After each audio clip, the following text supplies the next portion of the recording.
J'ai hérité d'un manoir d'une valeur de 90 millions de dollars de mes parents, mais ma belle-mère avide avait d'autres plans. Elle a exigé que je le vende pour investir dans son entreprise.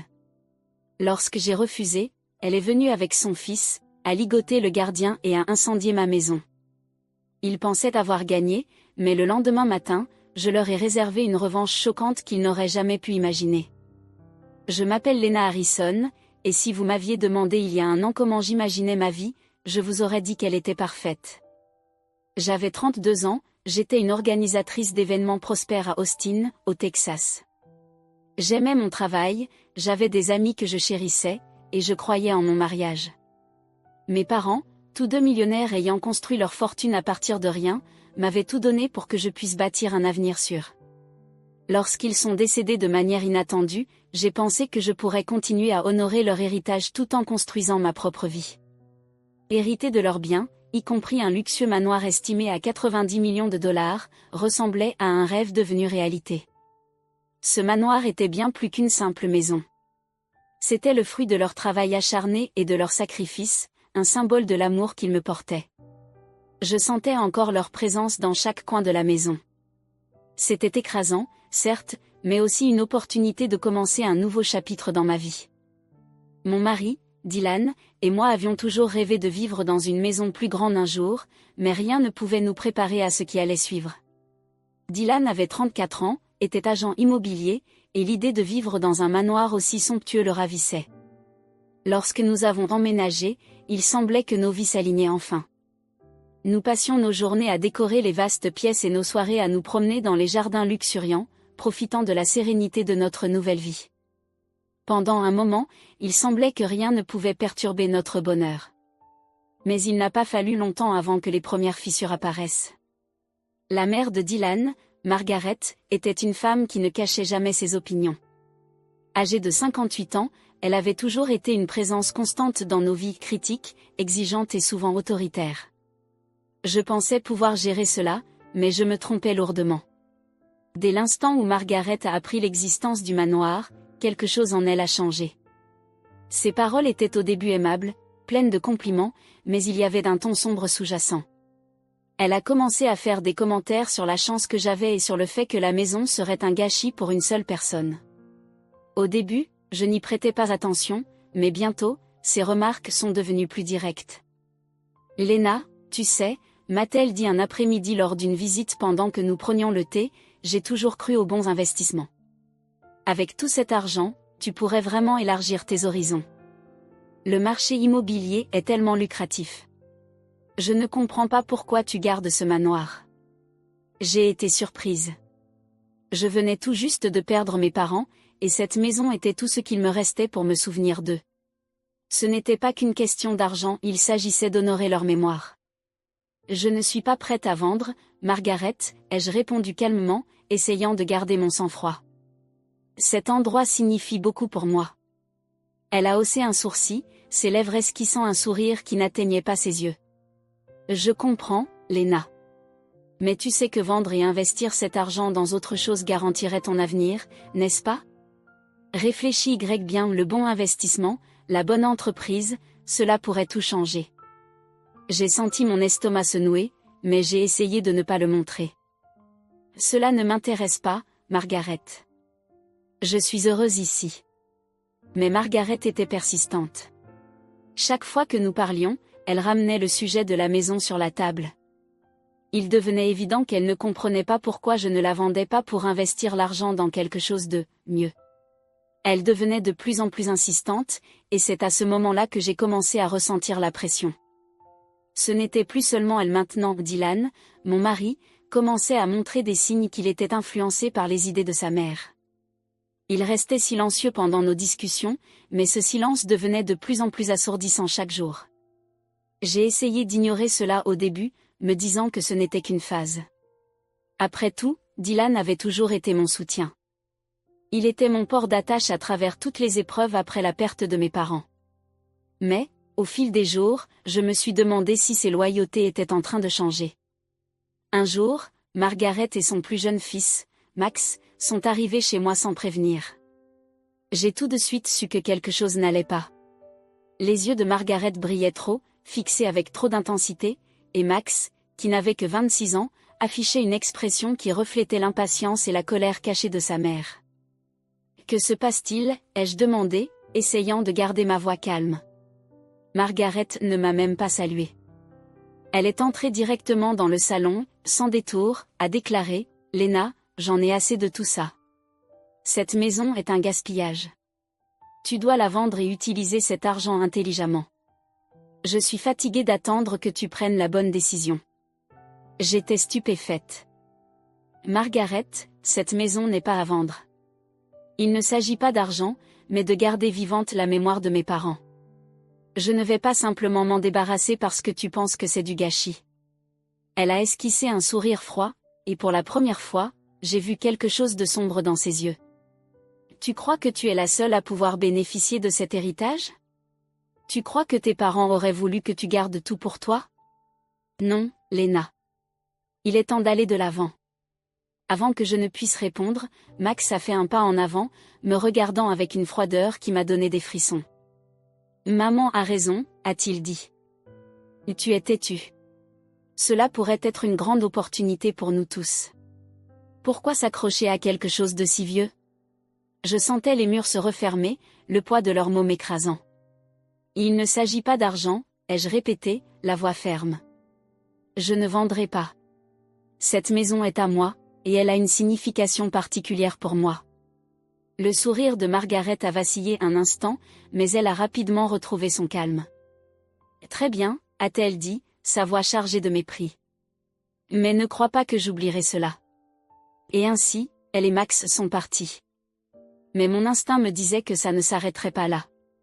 Je voulais croire que je me trompais sur Margaret, que j'exagérais, mais ce qui s'est passé ensuite a confirmé toutes mes craintes. Je pensais que le pire était derrière moi, mais en réalité, ce n'était que le début. C'était une après-midi ordinaire ou du moins, elle semblait l'être. Dylan et moi nous habituions à notre nouvelle maison, commençant à nous installer. J'étais à l'étage, travaillant sur des plans pour des événements, essayant de me tenir occupée. Je ne m'attendais à rien d'inhabituel. Mais ensuite, j'ai entendu un coup fort à la porte. Mon cœur s'est emballé. Margaret venait rarement sans prévenir, et le ton de notre dernière conversation montrait clairement qu'elle ne laisserait pas cette histoire derrière elle. J'ai ouvert la porte, et là se tenait Margaret, le visage rouge de colère. Elle n'a pas dit bonjour, ni demandé comment j'allais, elle est simplement entrée dans la maison comme si elle était prête à la détruire d'un simple regard. « Que fais-tu ici, Margaret » ai-je demandé, la voix tendue. Elle n'a pas répondu immédiatement. À la place, elle a appelé Max, qui était caché derrière les grandes colonnes de la véranda. Max a fait un pas en avant, et c'est à ce moment-là que j'ai compris que quelque chose n'allait vraiment pas. Il n'était pas là juste pour discuter. « Margaret, de quoi s'agit-il » ai-je demandé à nouveau, sentant un nœud se former dans mon estomac. « De tout, Lena » a-t-elle finalement dit, sa voix dure. « Tu as commis une grosse erreur en ne m'écoutant pas. Je t'ai donné une chance, mais maintenant, tu me forces à agir. » Avant que je ne puisse demander ce qu'elle voulait dire, un bruit sourd retentit derrière moi, suivi du craquement distinct du feu. Je me retournai, choquée et incrédule. Margaret et Max étaient là, Max tenant un briquet à la main et les flammes commençaient à se propager le long des bords du porche de la magnifique et imposante maison. Ma respiration se bloqua dans ma gorge. « Qu'est-ce que vous faites » criai-je. « C'est la seule solution, Lena » répondit Margaret d'un ton glacial. « Tu refuses d'écouter, alors nous allons te forcer à entendre. » Mon cœur s'emballa. Ils étaient en train d'incendier la maison. Ce n'était pas juste un feu, c'était un acte délibéré pour tout détruire, tout ce que mes parents avaient bâti, tout ce que j'avais hérité. Je ne pouvais plus respirer. Je ne savais pas quoi faire. Mes pensées tourbillonnaient pendant que je regardais les flammes se propager rapidement, voraces. Mon premier réflexe fut de demander de l'aide, mais je savais que je devais agir immédiatement pour les arrêter. Je courus dans le salon et attrapai mon téléphone, mes mains tremblant tandis que je commençais à filmer la scène. Je savais que je devais tout documenter, surtout en voyant Dylan, mon mari, debout en arrière-plan, son visage marqué par l'indécision. En filmant, je vis aussi le gardien attaché à une chaise, bâillonnée, incapable d'intervenir. À cet instant, je ressentis tout le poids de la trahison. Mon propre mari. Mon partenaire. Il était là, sans rien faire. Dylan ne tentait pas d'arrêter sa mère ou son frère. Il ne protégeait pas la maison. Il était complice. Je sentis les larmes monter, mais je les refoulai. Je ne leur montrerai pas ma faiblesse. Je ne les laisserai pas me briser. En une fraction de seconde, je pris une décision. Je courus vers l'arrière de la maison et libérai mes chiens de garde entraînés. Je savais qu'ils étaient ma seule chance de forcer Margaret et Max à arrêter. Ces chiens, formés pour réagir face aux menaces, étaient à cet instant ma seule confiance. Dès que Margaret et Max virent les chiens courir dans leur direction, leurs visages pâlirent de peur. Sans dire un mot, ils tournèrent les talons et s'enfuirent à toute vitesse, tandis que le feu continuait de dévorer une partie du porche derrière eux. C'était surréaliste, presque comme si tout se déroulait au ralenti. J'entendis les aboiements puissants des chiens qui les poursuivaient, mais il était déjà trop tard. Le feu avait pris trop d'ampleur. J'appelai les secours au 911, mais lorsqu'ils arrivèrent, il était trop tard. La moitié de la maison avait été réduite en cendres. Je restai là, immobile, observant la destruction se déployer, mon esprit en ébullition. Je n'arrivais pas à comprendre ce qui se passait. Ce n'était pas un accident, c'était une tentative délibérée de détruire tout ce qui m'avait été légué. Mais le pire fut de réaliser que Dylan en faisait partie. Il était resté là, témoin, sans rien faire pour empêcher sa mère et son frère.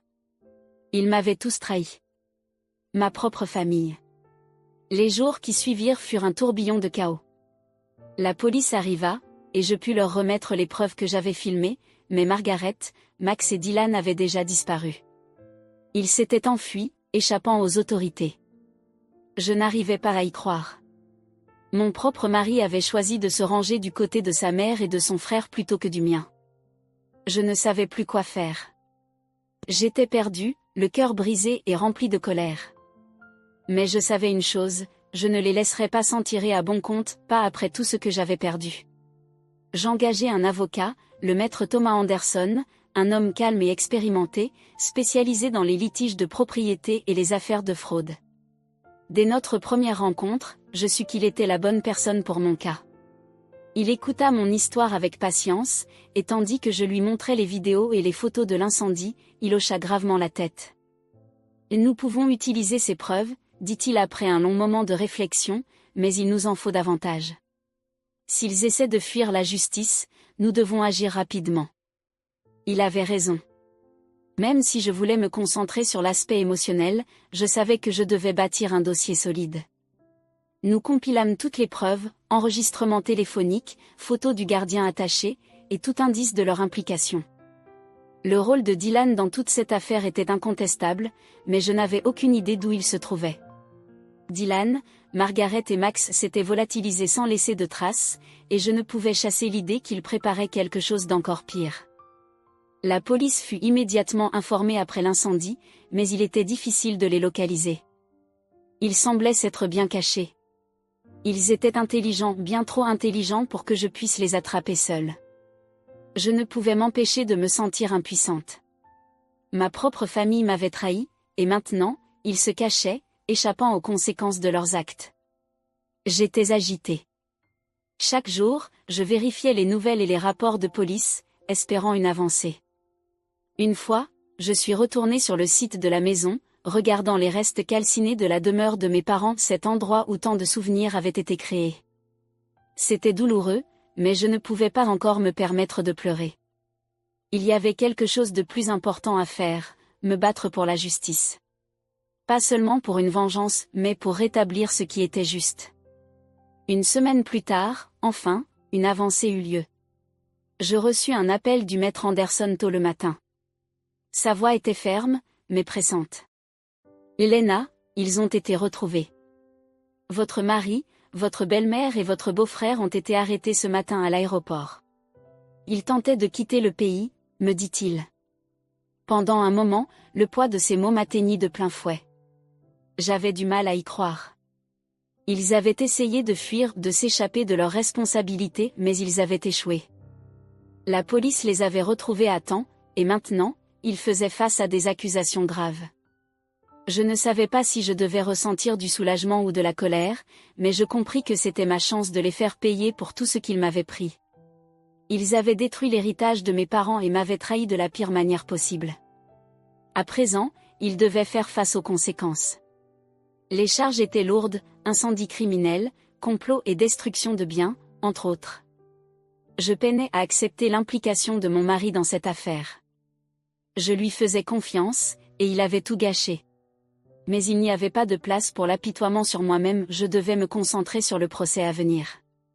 Le procès fut intense. J'ai témoigné de tout, comment Margaret et Max avaient provoqué l'incendie, comment j'avais capturé les preuves sur mon téléphone portable, et comment Dylan était resté là, immobile, laissant tout se dérouler. Ils nièrent au départ, mais les preuves étaient irréfutables. À la fin, le tribunal trancha en ma faveur. Dylan, Margaret et Max furent contraints de vendre leurs biens pour me dédommager de la perte de la maison. Mais leur punition ne s'arrêta pas là, le tribunal prononça des peines de prison, les forçant à affronter les conséquences de leur cupidité et de leur trahison. Ce n'était pas la fin que j'avais imaginée, mais c'était la justice. Pour la première fois depuis des semaines, je ressentis un soulagement. Ils avaient été arrêtés, et j'avais fait ce qui était juste. Mais, à ce moment-là, je ne savais pas encore que ce n'était que le début de ma reconstruction. Ce qui suivit le jugement fut bien différent de ce que j'imaginais. Je pensais que le verdict m'apporterait un sentiment de clôture, mais, au lieu de cela, il laissa un goût amer. La justice avait été rendue, mais je n'arrivais pas à me défaire de cette sensation de trahison. Dylan, l'homme que j'aimais et en qui j'avais confiance, était désormais un étranger. Ma propre belle-famille, ma belle-mère et mon beau-frère s'étaient retournés contre moi. Et la maison, cette belle demeure, symbole de l'héritage de mes parents, n'existait plus. Ce n'était pas seulement des briques et du mortier que j'avais perdus, c'était le symbole de tout ce qu'ils avaient construit. Mais au fil des jours, je commençais à comprendre une chose importante, j'avais gagné. J'avais tenu bon. Je m'étais battue, même lorsque les personnes que j'aimais le plus avaient tenté de me détruire. Je n'étais plus simplement la victime de leur trahison, j'étais la femme qui avait survécu à tout cela. J'avais récupéré ma vie, ma force et mon avenir. Et maintenant, il était temps de construire quelque chose de nouveau. J'ai utilisé l'argent de l'indemnisation déterminée par le tribunal pour recommencer. Je n'avais pas besoin d'une autre demeure. Je n'avais pas besoin de remplacer ce qui avait été perdu. À la place, j'ai investi en moi-même. Je me suis concentrée sur ma carrière d'organisatrice d'événements, quelque chose que j'avais toujours aimé, mais auquel je n'avais jamais eu le temps de m'adonner pleinement à cause des drames familiaux. J'ai engagé une nouvelle équipe et travaillé sur certains des événements les plus passionnants de ma carrière, trouvant de la satisfaction en aidant les autres à créer des moments mémorables. Plus encore, j'ai canalisé mon énergie dans ma guérison. Je me suis entourée de personnes bienveillantes, des amis qui m'avaient soutenue dans les moments les plus sombres. Ils m'ont rappelé qui j'étais avant tout ce chaos, une femme forte et indépendante, passionnée par la vie. J'ai renoué avec de vieux amis et même rencontré de nouvelles personnes, redécouvrant des parties de moi-même enterrées sous le poids de la trahison. Je n'ai pas oublié la douleur, je ne pouvais pas, mais j'ai appris à vivre avec. J'ai repris les leçons que mes parents m'avaient apprises sur la résilience, sur la persévérance face à l'adversité, et je les ai appliquées à chaque aspect de ma vie. La maison avait peut-être été détruite, mais j'ai réalisé que ce n'était pas elle qui me définissait. C'était ma force, ma capacité à renaître de mes cendres. Une nuit, assise sur la terrasse de mon nouvel appartement modeste, mais paisible, j'ai contemplé l'horizon de la ville. La douce lumière du coucher de soleil peignait le ciel en tons d'orange et de rose, et une sérénité que je n'avais pas ressentie depuis longtemps m'envahit. Je pensais à tout ce que j'avais perdu et à tout ce que j'avais gagné, la douleur de perdre mes parents, la trahison de ma propre famille, la destruction de la maison. Tout cela semblait si lointain désormais. J'étais sortie de tout cela plus forte, plus confiante et prête à affronter tout ce qui m'attendait. Les personnes qui m'avaient trahi, Dylan, Margaret, Max, ne faisaient plus partie de ma vie. Elles payaient le prix de leur cupidité et de leur tromperie. Mais je ne ressentais plus de colère. Je ressentais une sensation de liberté.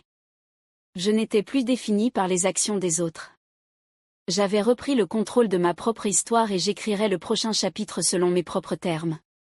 J'ai tourné la page, sans oublier ce qui s'était passé, mais en utilisant cela comme carburant pour créer une vie qui m'appartenait, une vie construite avec mes propres efforts, mon intégrité et ma résilience.